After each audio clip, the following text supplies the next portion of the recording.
अब हम in non Boolean values के कंपैरिजन की एक एग्जांपल देख लेते हैं प्रैक्टिकली चलाकर, ताकि हमें समझ आ जाए कि इस पे किस तरीके से काम हो रहा होता है और किस तरीके से आपको आउटपुट नज़र आएगा।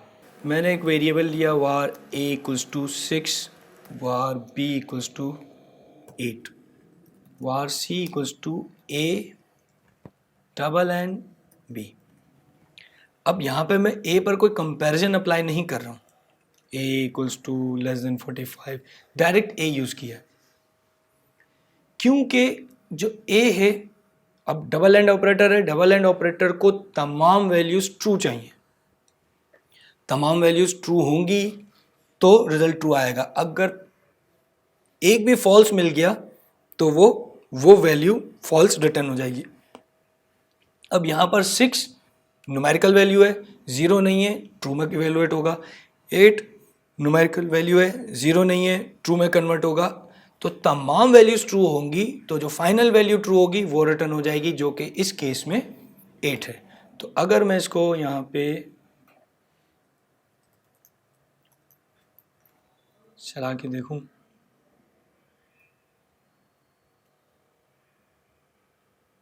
तो C में आया 8, C के पास क्या वैल्यू आई,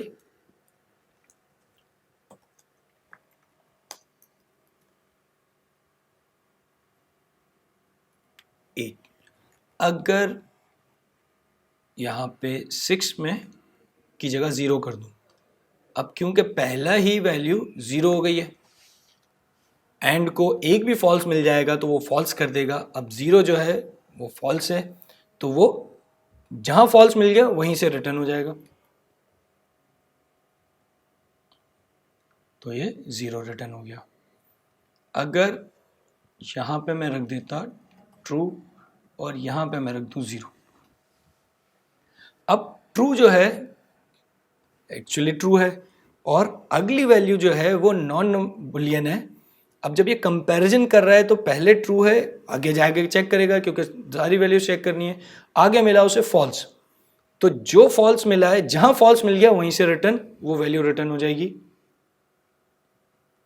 तो आपको 0 रिटर्न हो जाएगा। अगर यहां पे मैं लिखता फॉल्स तो आपको मिलेगा फॉल्स। अगर मैं यहां पे एम्प्टी स्ट्रिंग कर तो आपको एम्प्टी स्ट्रिंग मिल रहा है जो कि नज़र नहीं आ रहा। अगर मैं यहाँ पे रखूँ नल, आपको नल रिटर्न कर रहा है जहाँ पे फॉल्स हो रहा है। फॉर एग्जांपल मैं इसे मल्टीपल ऑपरेटर्स अप्लाई कर देता हूँ।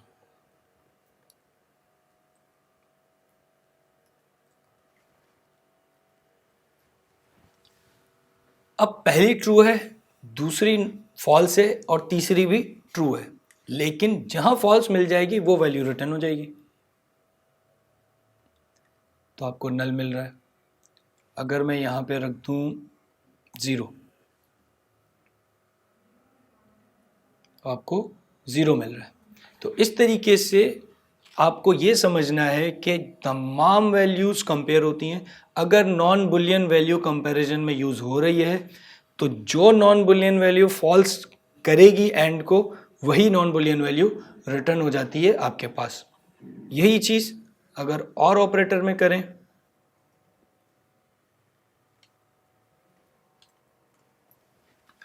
अब क्योंकि ये ट्रू है तो डायरेक्टली आपको ट्रू मिल जाएगा।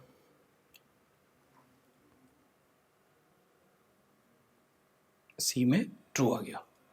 अगर इसको कर दें एम्प्टी स्ट्रिंग, इसका मतलब फॉल्स है। अब उसके बाद 0, वो भी फॉल्स है। कैट ट्रू है तो अब आपको मिल जाएगा कैट। तो ये भी फॉल्स था, ये भी फॉल्स था, यहां ट्रू मिल गया। अगर ये कैट पहले होता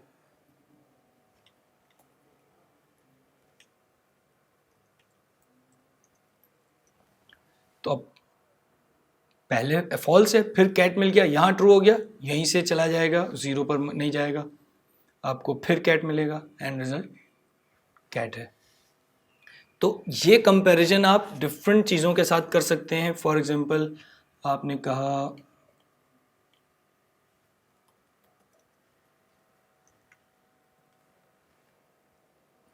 ट्रू एंड ऑब्जेक्ट।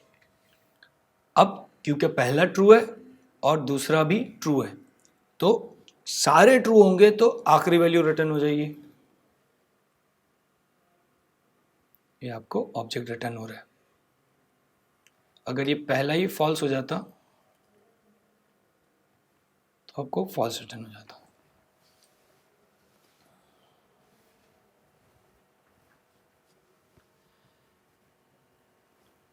ये टॉपिक इसी वजह से थोड़ा सा कॉम्प्लेक्स है समझने के लिए कि जब नॉन बुलियन वैल्यूज़ के साथ आप कंपैरिजन लॉजिकल ऑपरेटर्स अप्लाई करते हैं तो जावास्क्रिप्ट उसको कन्वर्ट करके इवैल्यूएशन में लेकर आती है। ये कन्फ्यूजन का बायस भी बनता है और ये जावास्क्रिप्ट की पावर भी इससे बहुत बढ़ती है। इन ऑपरेटर्स को नॉन बुलियन वैल्यूज़ के साथ यूटिलाइज करने से आप बहुत ज़्यादा पावर भी आपको कोडिंग में मिल जाती है। आप उनको यूटिलाइज कर सकते हैं डिफरेंट एंगल से, डिफरेंट तरीके कार से। जब आप प्रोफेशनल प्रोग्रामिंग कर रहे होंगे तो वहाँ पर ये टूल्स आपको बहुत ज़्यादा हेल्पफुल रहेंगे। इसलिए आपको इस वक्त अगर समझ में ना भी आ रहा हो तो ये टॉपिक आप बाद में किसी भी वक्त रिव्यू कर सकते हैं। इसके लिए आपको पहले आपको जो समझना है वो ये कि आपकी नॉन बुलियन वैल्यूज़ बुलियन में कन्वर्ट होकर क्या बनती हैं।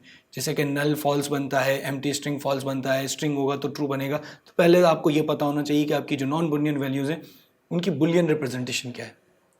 फिर आपको ये समझना है कि जो आपके लॉजिकल ऑपरेटर्स हैं उसमें एंड में अगर तमाम वैल्यूज़ ट्रू होंगी तो एंड रिजल्ट ट्रू आता है, और एक भी वैल्यू फॉल्स होगी तो एंड रिजल्ट फॉल्स होगा।